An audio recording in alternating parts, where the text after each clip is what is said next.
All right, good evening. You might grab your New Testaments and turn to Acts chapter 9. Acts 9. We have a paragraph or so there that we need to pick up with and finish up Acts chapter 9, and then hopefully, Lord willing, tonight make our way into Acts chapter 10. Good to see everybody tonight, and glad that we have this opportunity to study from God's Word and to look at the record of God's first people as far as first Christians and Christ's first groups of people as the gospel spreading through, up till this point, through mostly the land of Palestine. And have enjoyed the study so far, and even though Acts is a book that we're familiar with, there's new things to learn all the time, new connections to make, and new applications, and so hopefully we can work on some of that tonight. Give just a minute for people to get on. Good to see everybody here. Good. It looks like we're getting back to normal capacity here now again, and so that's good. Okay, so we're in a section of the book of Acts where the gospel for, we don't know exactly how long, but we would say a period of a few years, was primarily around Jerusalem and Judea. But with the persecution that opens up against the church with specifically the stoning of Stephen, which drives the Christians away from Jerusalem and through the rest of the surrounding area, the gospel has been taken to places. We've seen Christians in Samaria. We've seen the gospel go to the Ethiopian eunuch who was down in Gaza, or on his way to Gaza. We will, in Acts chapter 9, we see that there are Christians in Damascus. We don't have a record of the conversion of those people. But in verse 31, the churches throughout all Judea and Galilee and Samaria. I don't know that we have much of a record of churches being established in Galilee. But we have a record here that there were churches there. There were Christians who had been, people who had been converted and churches established. And so the gospel is spreading, radiating out from Jerusalem. As we pick up in verse 32, what I think we have are a couple of stories that do a few things. First of all, they tie Peter back into the story. So for a chapter or two, we have kind of left Peter because his work was primarily in Jerusalem. We saw him briefly with the Samaritans, but then we went and looked at what was going on in Samaria and then with Saul. So it brings Peter back in the story. But it also lays the groundwork where we're going to see Christians in other areas of Palestine, more towards the coast. And we're going to get Peter down that way for an important account that's going to take place in chapter 10. But I also think it ties in Peter and demonstrates the kind of miraculous power that he had. And these are going to be accounts that are very familiar in some ways. They're going to sound familiar because they're very similar to the kinds of things Jesus was doing. And then later on, Paul will do things that look very similar to what Peter is doing here, which I think helps us to see this kind of connectiveness between the work of Jesus and the work of Peter and the work of Paul, and so all the apostles and the kind of things that they're doing. Yeah. Any comments or questions before we get into the new text tonight? All right. So in verse 32, it came to pass as Peter went through all the parts of the country that he also came down to the saints who dwelt in Lydda. So once again, as Larson was mentioned, we're seeing saints in different places we didn't even know there were saints. And here is Lydda. So we're getting over. I just asked Carson, I believe it was in drill class, to show me where the Philistines lived, and it would have been in this area right here where ancient Philistia was, where the Philistines lived. Well, now there are Christians in this town here of Lydda. And so he found a certain man named Aeneas who had been bedridden how many years? 8 years. Is that a pretty long time for, yeah, that's long enough, isn't it? That's long enough where that's not going to be a quick fix by normal means. But he had been bedridden for 8 years and was paralyzed, and Peter said to him, Aeneas, Jesus the Christ heals you. Arise and make your bed, and what happens? Immediately, he's able to get up and to arise. And so all who saw it at Lydda and Sharon turned to the Lord. So this was one of those miracles, as you mentioned. It's like something that Jesus would do, something that when we talk about a miracle, it's in a whole different category from natural healing of some sort. And I believe God can use natural healing too. But miraculous healing was such that it's like, well, a person who's been paralyzed 8 years doesn't immediately get up and rise and make his bed and walk. And so this is in a whole different category. What does that show us? What does that tell us about Peter? Yeah, he must be sent from God. God must approve of what he's doing here. And so you notice that when people who saw this, what did they do? They turned to what? They turned to the Lord. Why did they turn to the Lord? That's who Peter was preaching, right? Was the Lord Jesus. And so now here's confirmation by this miracle. Well, God must approve of him, and he's preaching about Jesus. And so people who see this miracle were drawn to believe that teaching and that preaching, and therefore turn to the Lord. You got anything more you want to say? No, sir. Anybody else? Yes, got their attention. You're right. Yes. Yes. It shows them where the power came from. That's Very good. That's a great point. Anything more? All right. So we have Peter there in Lydda or Lydda, or however. Ready? Yep. Verse 36. All right. Sorry. Now there was in Joppa a disciple named Tabitha, which translated means Dorcas. She was full of good works and acts of charity. In those days she became ill and died, and when they had washed her, they laid her in an upper room. Since Lydda was near Joppa, the disciples, hearing that Peter was there, sent 2 men to him, urging him, "Please come to us without delay."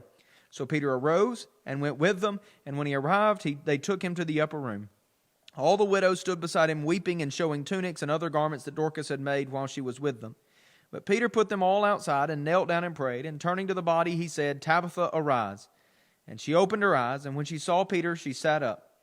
And he gave her his hand and raised her up. Then, calling the saints and widows, he presented her alive.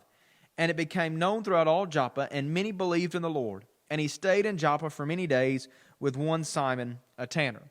So he makes his way to Joppa, which was a coastal town. Anybody remember Joppa from the Old Testament, where it would have shown up in the Old Testament? Somebody used it as a port to get away. Jonah. This was where Jonah boarded a boat. So Joppa was like the major seaport town in that area until Herod had Caesarea built. Once Caesarea is built, it kind of becomes the dominant. In fact, they kind of move the administrative capital in many ways to Caesarea, and it becomes a thriving port city. But Joppa was the primary one. So it could have very well been a rather bustling city. But they go there. He's called to there because of this woman named Tabitha or Dorcas. And she is characterized by good works. One of the things that she does is she's making garments for the people, especially the widows that are there. And she has died. And her death has left a void in that community where here was somebody who was doing such good work and now she's gone. I find this to be a fascinating story because I feel like we know what Tabitha's eternal destination would be, right? Like here's somebody who we have confidence in her spiritual condition. And yet Peter brings her back. And the people want her back. It reminds me of what Paul says in Philippians chapter 1, where he says, "It's better for me to go and be with the Lord, but for you, it's better that I'm here, that I can continue to bear fruit among." So it's not that there was some doubt about Tabitha's eternal state, but it was better for them that she was there. And so Peter raises her from the dead. And notice you have the widows there mentioned specifically. And I don't think that mentioned there at the end of verse 41, then calling the saints and the widows. I don't think it's intended to say that the widows weren't saints, but that the saints, and specifically the widows were the ones she had primarily helped take care of, were the ones that were the ones who benefited from her good works. you mentioned leaving a void in the community and in the church there. Everything about this story indicates that this was a very important role that Tabitha played among the congregation. And it's because Tabitha was such a great preacher.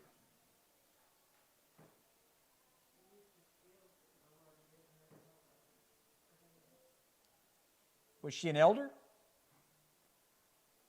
At least a song leader. She was a good example. Only reason I'm saying that is sometimes people get in their mind, well, the important roles in the church are a preacher, an elder, a song leader, someone who can do that. And she didn't fill any of those roles. But the role that she filled was so vital that on this occasion, the Lord allowed her to be raised from the dead so that she could continue that work. And I think that that's important to notice, because I think that those roles that are more visible tend to get more attention, and what can inadvertently happen is roles that are less visible begin to feel insignificant to people. And so I would imagine that women in particular, maybe, because of many of the leadership roles are not where the Lord has called them to serve, that they may feel like, well, there's not much I can do for the church. I can't make a big contribution in some way. And I think that's completely wrong. And maybe that contribution doesn't get noticed as much until what? Until it's gone. Until it was gone. It sure got noticed here, didn't it? But it's noticed by the Lord all the time. And I'll tell you what, for congregations to thrive, for congregations to do well, there has to be a lot of people doing those things that are not those more visible roles. And otherwise, there will be a lot of voids in the work that a congregation does. And I think this is just one little snippet that shows us how crucial and how vital it is for every part to do its share. So what was the response of the people there who saw what had happened? Into verse 42. They believed in the Lord. So you have that back up in verse 35. When they saw the healing of Aeneas, they turned to the Lord. The end of verse 42, they believed in the Lord. I think this is important, and it's a thing we're going to see. That what were these people converted to? What did they place their confidence in? What did they place their trust in? It's not Peter, right? It's not some denomination. It's the Lord. That's what they're giving their commitment to. That's what they are turning to and placing their confidence in. And we're going to see more of that. One of my favorite passages is over in Acts chapter 11. And we're going to see this emphasized, that what they were giving their allegiance to was to Christ, was to the Lord, not to the human men that were preaching and even the ones who were doing the miracles, but to the Lord who was giving them the power and who was inspiring them to preach. Do you find it interesting that when she dies, that they said, Peter's not too far away. Let's get Peter to come. Were they expecting Peter to raise her from the dead? I mean, I don't know that I would expect that at this point, you know? And yet they call for Peter to come, and it seems with some urgency to come. And so maybe that indicates the great confidence that they had that the Lord was working through Peter. It seems to indicate that. Mm-hmm. But it's just interesting to me that they would expect that Peter would raise her from the dead. And so maybe that's what's taking place here.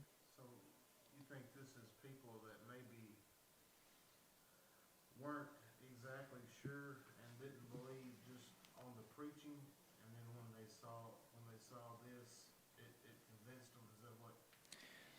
I think in verse 38, the disciples sinned, so they're the ones who call for Peter to come. But I do think that there are people in the surrounding area who have not been converted, who see what has happened, and they turn to the Lord as a result of this. Yeah, I think that's my understanding. Now I don't know exactly what the motivation of the disciples would be in sending for him, like you may mention. Do they know he's going to raise him from the dead? Do they want an apostle there to give comfort to the community now that this bedrock of the congregation has passed away? I don't know what they expect out of this, but I do think it's the disciples, verse 38, that send for him. But then in verse 42, many believed in the Lord. I take that to be people who did not believe at all come to believe. And you're right, maybe this miracle was kind of the catalyst they needed to pay more attention to the Word.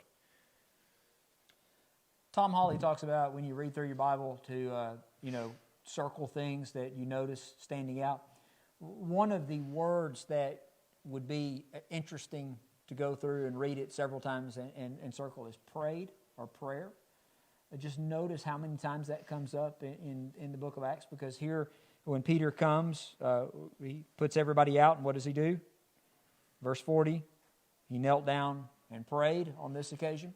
And then in the next chapter, we're going to see how frequently prayer comes up and how important it is in the events of that account.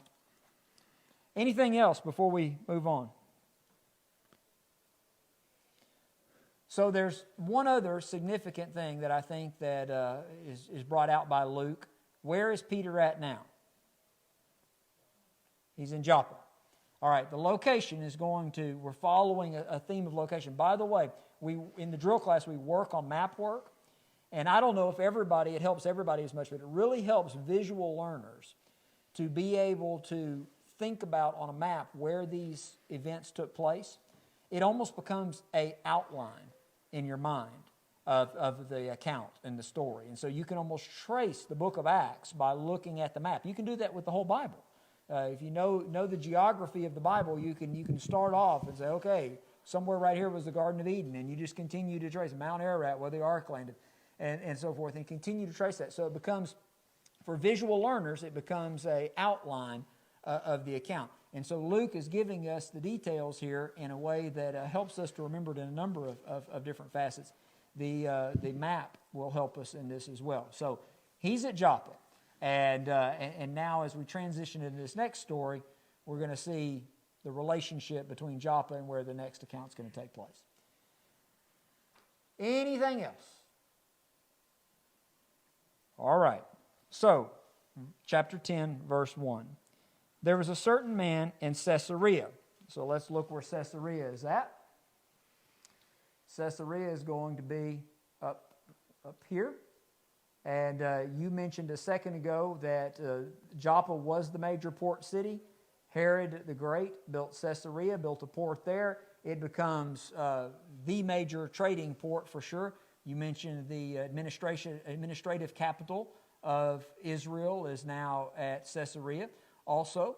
And there was a certain man there of Caesarea. By the way, this was where the Roman authorities ruled from, and also the Jewish authorities ruled from. Even though you have like the high priest in Jerusalem, you have King Herod and governors dwelling in Caesarea, and that's where the center of Rome's power was in this district as well. So eventually when Paul stands trial, he will go to Caesarea to stand trial for the most part, at least when he's before Festus and Felix and Agrippa and all those people, coming later chapters. But let me just go ahead and get over to this picture right here. I know I've shown this before. If you go to Caesarea today, it's going to look something like this. You've got this hippodrome right there. You've got this amphitheater right there. When I say the words hippodrome and amphitheater, do you think Jewish or Roman? Roman, that's exactly right. This was at this time, a modern Roman city. It was the only major Roman city in Israel. And it had all the markings of this. This area right here was Herod's palace. When we talk about Paul standing trial, he would have stood trial probably in what was a courtroom right here. This was the palace that jutted out into the sea where the Herods lived.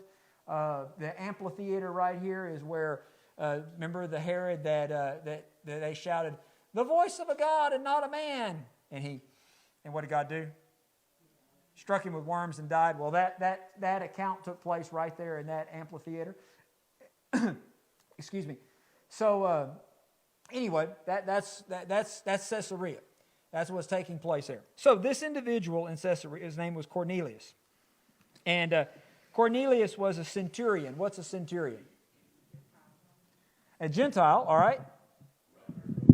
A commander of the Roman army. Now, originally, a centurion was over 100 men. That's how the centurion. It came to be a title that he may have more than 100 men under his control. But this is an important guy. And he was of the regiment called the Italian Regiment, which I take to be was kind of an important regiment. I think I've read some things on that, but I don't recall them all right now. But the significant thing was not his authority as a Roman military leader. What was significant about him in verse 2? A devout man. He feared God, a Gentile who feared God. What else?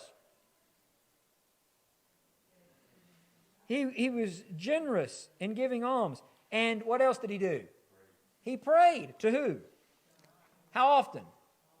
Wow, what a good guy. A very good guy.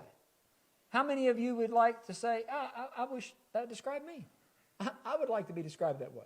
Particularly, by the way, here's an inspired writer describing this man this way. This is a good guy. A really good guy. So, anything else you want to mention about Cornelius? You notice from this? I would just make mention that word devout. You see the connection to the word devoted. The idea is he was mindful and he was dutiful towards God. It's very similar to what we might think of as pious or even godly. It's somebody who meets their responsibilities, particularly towards God, and then he fears God. He has a reverence. So this opens up a category of Gentile that I don't know that we've been I'm quite sure we haven't been introduced to in the book of Acts yet. Here's a man who knows about the God of the Bible, knows about the God of Israel, is not a proselyte, right? He's not a Jewish person, and that is, he hasn't undergone circumcision, and it's not like he was born a Gentile but was circumcised so that he could be converted.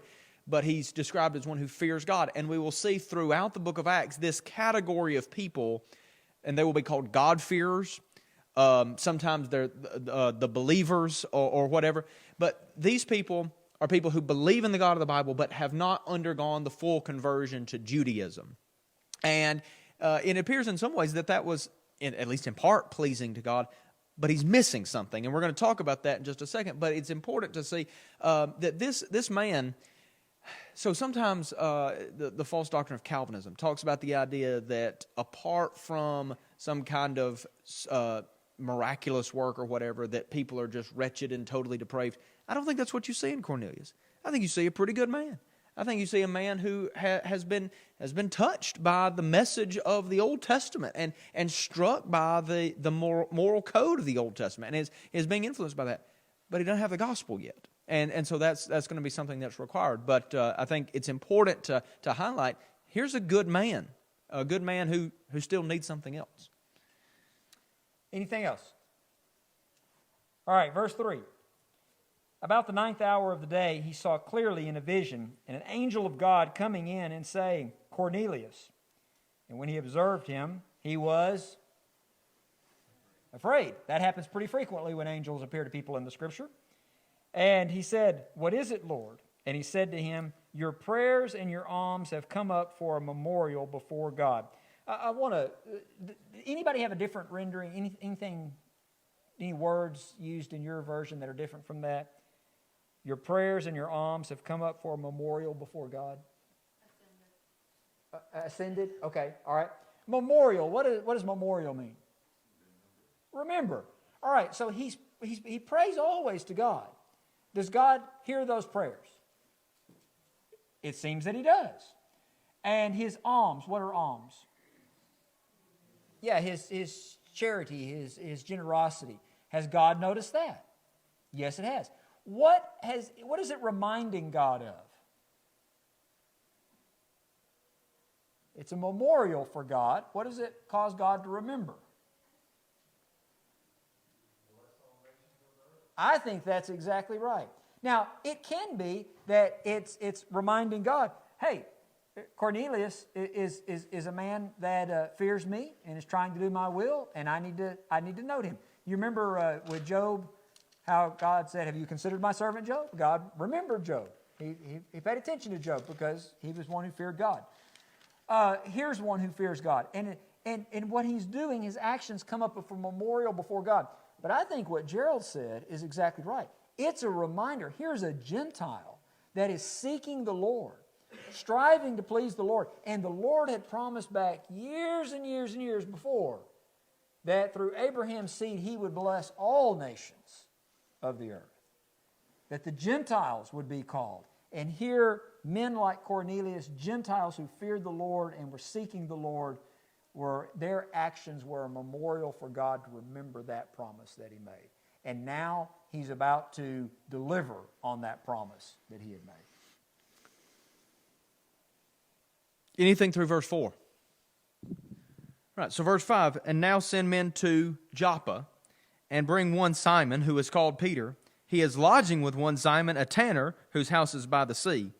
When the angel who spoke to him had departed, he called 2 of his servants and a devout soldier from among those who attended him, and having related everything to them, he sent them to Joppa. So it's interesting here that he makes sure to specify which Simon is needed, because he's staying with Simon, who is a tanner, so you need to get Simon, who is called Peter. And so he sends 2 servants, and notice he sends a devout soldier. That word devout there is the same word as devoted. I take it to be this man may very well be a person who has the same beliefs and spiritual allegiances that Cornelius has. It may be saying that he's devoted to Cornelius, but either way, he's sending these people to go, telling them what he's seen, the importance of this task. You go, you find Simon, who is called Peter, and you bring them back after he's related everything. So they're going to go from Caesarea down to Joppa. So you notice back in chapter 9 and verse 38, since Lydda was near to Joppa, the disciples who heard that Peter was there, they sent 2 men to him, imploring him not to delay in coming. And what did Peter do?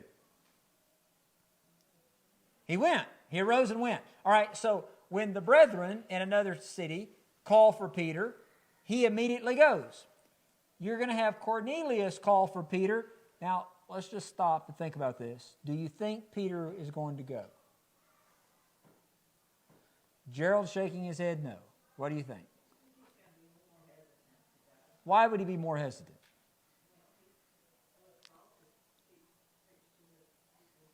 Yeah, in his mind he's thinking, hey, my job is to preach to the Jews. And by the way, he's going to explain a little bit later on that it's unlawful for a Jew to go into the home of a Gentile. And so it's interesting that in these 2 chapters, we have Luke recording for us that here was somebody who sent for Peter, and he, no hesitation, goes. Somebody else is going to send for Peter, and he's going to be very hesitant and reluctant to go. It's going to require some convincing for him to go. And that's how the account continues on. All right. Anything else through verse 8? Verse 9. The next day, as they were on their journey and approaching the city, Peter went up on the housetop about the 6th hour to pray. And he became hungry and wanting something to eat, but while they were preparing it, he fell into a trance and saw the heavens opened and something like a great sheet descending, being let down by its 4 corners upon the earth. In it were all kinds of animals and reptiles and birds of the air. And there came a voice to him, Rise, Peter, kill and eat. But Peter said, By no means, Lord, for I have never eaten anything that is common or unclean.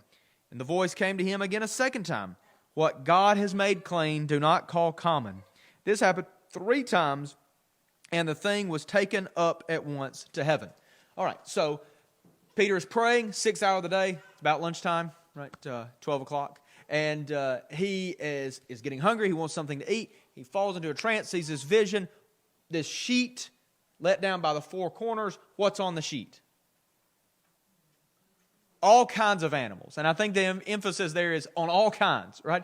So you've got let's see, animals, and you've got reptiles, and you got birds of the air. Well, if it said animals and birds of the air, maybe there would be enough of those. But with reptiles in there, I don't know that there was a single reptile that was allowed for Jewish people to eat. So I think that's a clear indicator that we're talking about when he says all kinds, we mean all kinds, both clean and unclean kind of animals. And what does the voice tell Peter to do? Rise, Peter, kill and eat. Now, if you're a Jewish person, right, and you have this voice tell you to rise, kill, and eat, I think your response is maybe similar to Peter's. What? I've never eaten anything that was common or unclean. Now, maybe your response is a little bit different if you realize that this is a divine voice speaking to you. But I don't think Peter's response is super shocking, given this would have been a long-standing habit. It's like you're not eating any meat at all, being a vegetarian, and somebody saying, "Go eat a hamburger." Whoa, never! I've never done. Well, Peter is very reluctant to do what the voice has commanded, but it happens 3 times, which God tells you something one time is pretty important, but He repeats it 3 times for emphasis. Yeah. I think it's interesting. All right, so have you ever been really hungry and fallen asleep and dreamt about food? Okay, yeah, so that happens. So it's interesting how God kind of uses Peter's very hungry. You notice that's what it says. He was very hungry.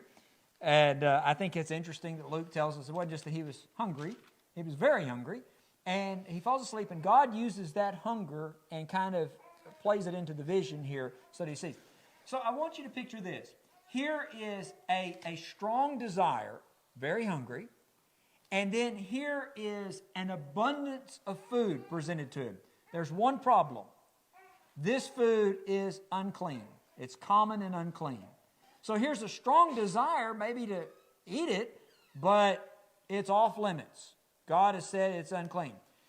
But God says, kill and eat. And he says, oh, no, I can't do that. And how does God respond?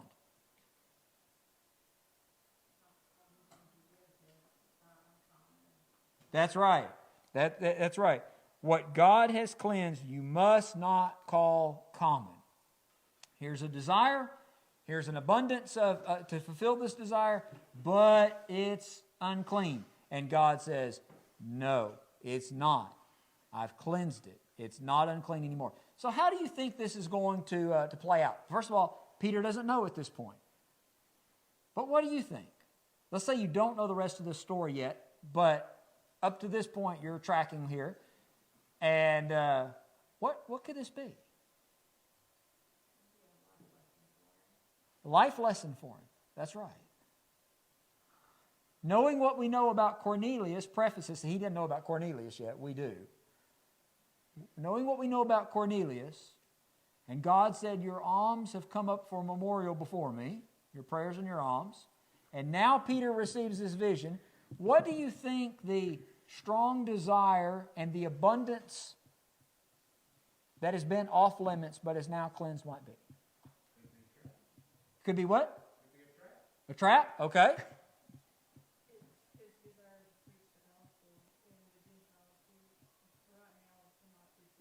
Yeah, his desire to preach the gospel, but yet the Gentiles can't. By the way, are there a lot of Gentiles in the world? There's a lot of Gentiles in the world. A lot of Gentiles. But they've been off limits, at least in Peter's mind. And now I think what God is telling him is, look, a new door of opportunities opened up. And so he's very hungry for opportunities. Well, buddy, you're about to have a lot of opportunities. No, I can't do that. Yes, don't call common what God hath cleansed. And so, but now, Peter's, he's perplexed by this. He's what could this mean? Because he doesn't know about Cornelius at this point. We've been set up for it. He hasn't been set up for it yet. Thoughts, comments? It's all about to come together for him. Verse 17. Now, while Peter was inwardly perplexed as to what the vision he had seen might mean, behold, the men who were sent by Cornelius, having made inquiry for Simon's house, stood at the gate, and called out to ask whether Simon, who is called Peter, was lodging there. And while Peter was pondering the vision, the Spirit said to him, behold, 3 men are looking for you. Rise and go down and accompany them without hesitation, for I have sent them. So this is another vision that I think in some ways is connecting the two, right? It's saying, you need to follow these men. And Peter went down to the men and said, I am the one you are looking for. What is the reason for your coming? And they said, Cornelius, a centurion, an upright and God-fearing man, who is well spoken of by the whole Jewish nation, was directed by a holy angel to send for you to come to his house and to hear what you have to say. So he invited them in to be his guests. Okay, so as they come, Peter gets word that he is supposed to go with them. When he asks what's their reason for coming, they describe Cornelius and more or less what we read in the first 8 verses or so. What does Peter do for these Gentiles? He invites them in. Now, I don't know that that's totally off limits for a Jew, but it's certainly bordering on it, right? And what we're going to see happen on the next day, I think we would say crosses over the end of verse 23. The next day he arose and went away with them, and some of the brothers from Joppa accompanied him. But I think what we are seeing here is Peter is beginning to make the connection. Because when he sees the vision, hears the voice that says, go with these men, he invites these men and doesn't, kind of shush them off and say, be gone with you, Gentiles. He invites them in. Yeah, let me make a point that I think is interesting. So on the map here, we've got Cornelius in Caesarea. We've got Peter in Joppa. I don't remember the mileage there, but it's a good trip. But wait, we've already seen somebody else in Caesarea. Who did we see in Caesarea?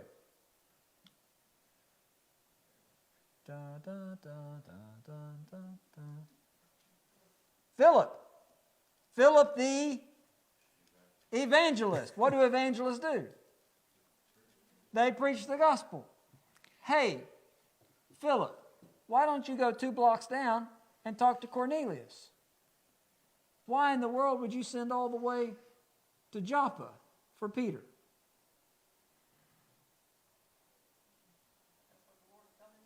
There you go. That's a good answer. And when the Lord tells you to do something, you just say, okay, that's the way it's supposed to be. That's right. Do you think, is there any significance that you can think of why Peter needs to be the one to be the one to preach for the first time to Gentiles?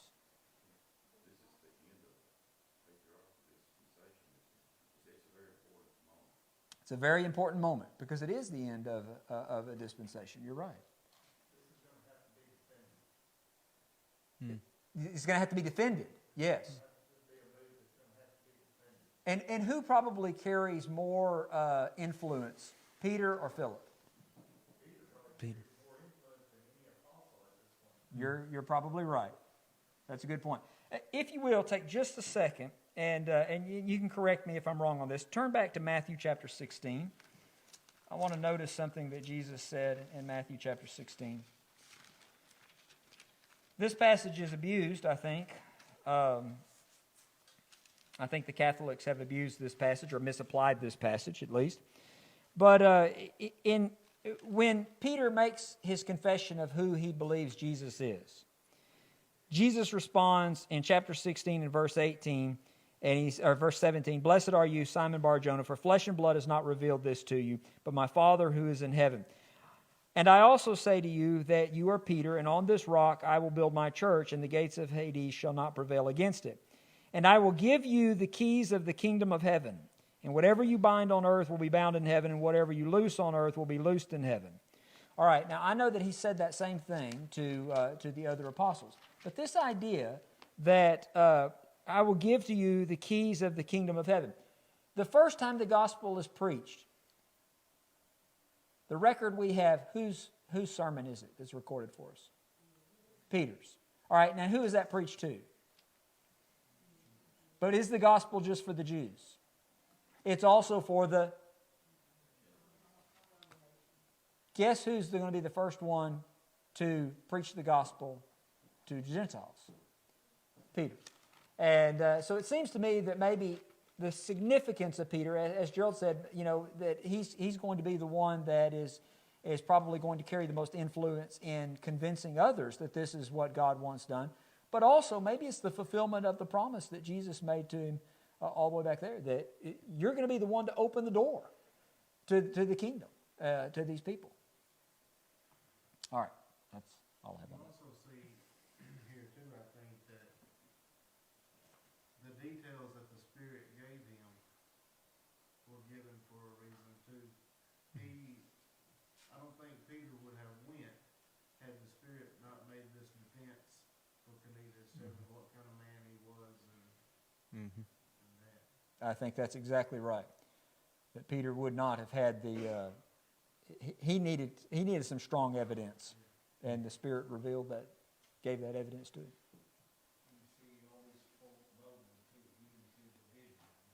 Yes. Good point. Anything through verse 23. All right, so verse 24. And on the following day, they entered Caesarea. Cornelius was expecting them and had called together his relatives and close friends. When Peter entered, Cornelius met him and fell down at his feet and worshipped him. But Peter lifted him up, saying, Stand up, I too am a man. And as he talked with him, he went in and found many persons gathered. And he said to them, You yourselves know how unlawful it is for a Jew to associate with or visit anyone of another nation. But God has shown me that I should not call any person common or unclean. So when I was sent for, I came without objection. I asked then why you sent for me. Let's leave off there for just a moment, probably till Wednesday night. When they go in, what does he see that Cornelius has done? What's the meeting place like? He had his friends and relatives. I love that because he is going to send for Peter, and he knows, and we learn a little bit more about what he was told in Acts chapter 11, that he knows that Peter has a message that he needs to hear for salvation. Well, when he learns that he needs a message for salvation, his first response is to gather everybody else he knows that needs a message of salvation. And he brings them all together in this place. And so I like that about Cornelius. He doesn't know all the details yet, but he wants to make sure that he's not the only one that benefits from this. And I think that shows us the kind of man he was. He was a man who was concerned about others. He was a man who recognized his duty toward God and feared God. And he wants to bring others into that relationship as well. Okay, Cornelius is a pretty important guy. Yep. I mean, you know, he's a centurion. He has people kind of bow to him most of the time. And here when this Galilean fisherman shows up at his house, what does he do? What would give him such respect for Peter? That's right. This is the man who's going to tell me what God wants me to know. And you see this earnestness that he has for, I want to know. Tell me these things. Tell me. And Peter says, no, we got this a little confused here because you don't need to be falling down and worshiping me in some way. I'm a man like you are.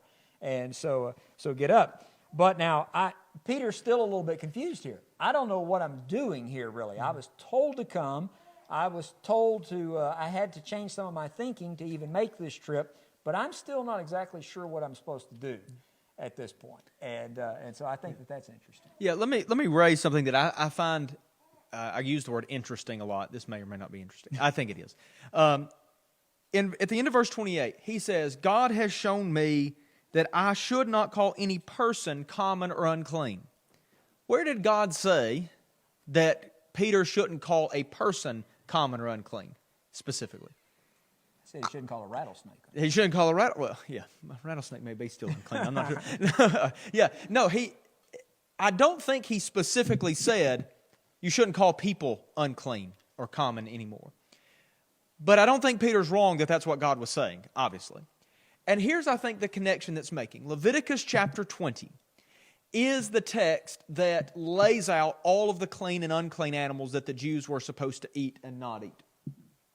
And in Leviticus chapter 20 and verse 22, you shall therefore keep all my statutes and all my rules and do them, that the land where I'm bringing you to live may not vomit you out.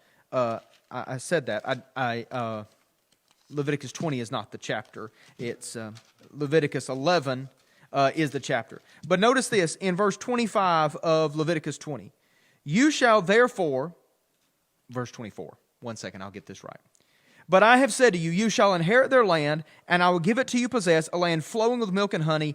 I am the Lord your God, who has separated you from the peoples. All right? I'm the Lord. I've created this boundary between you and the other nations. Verse 25.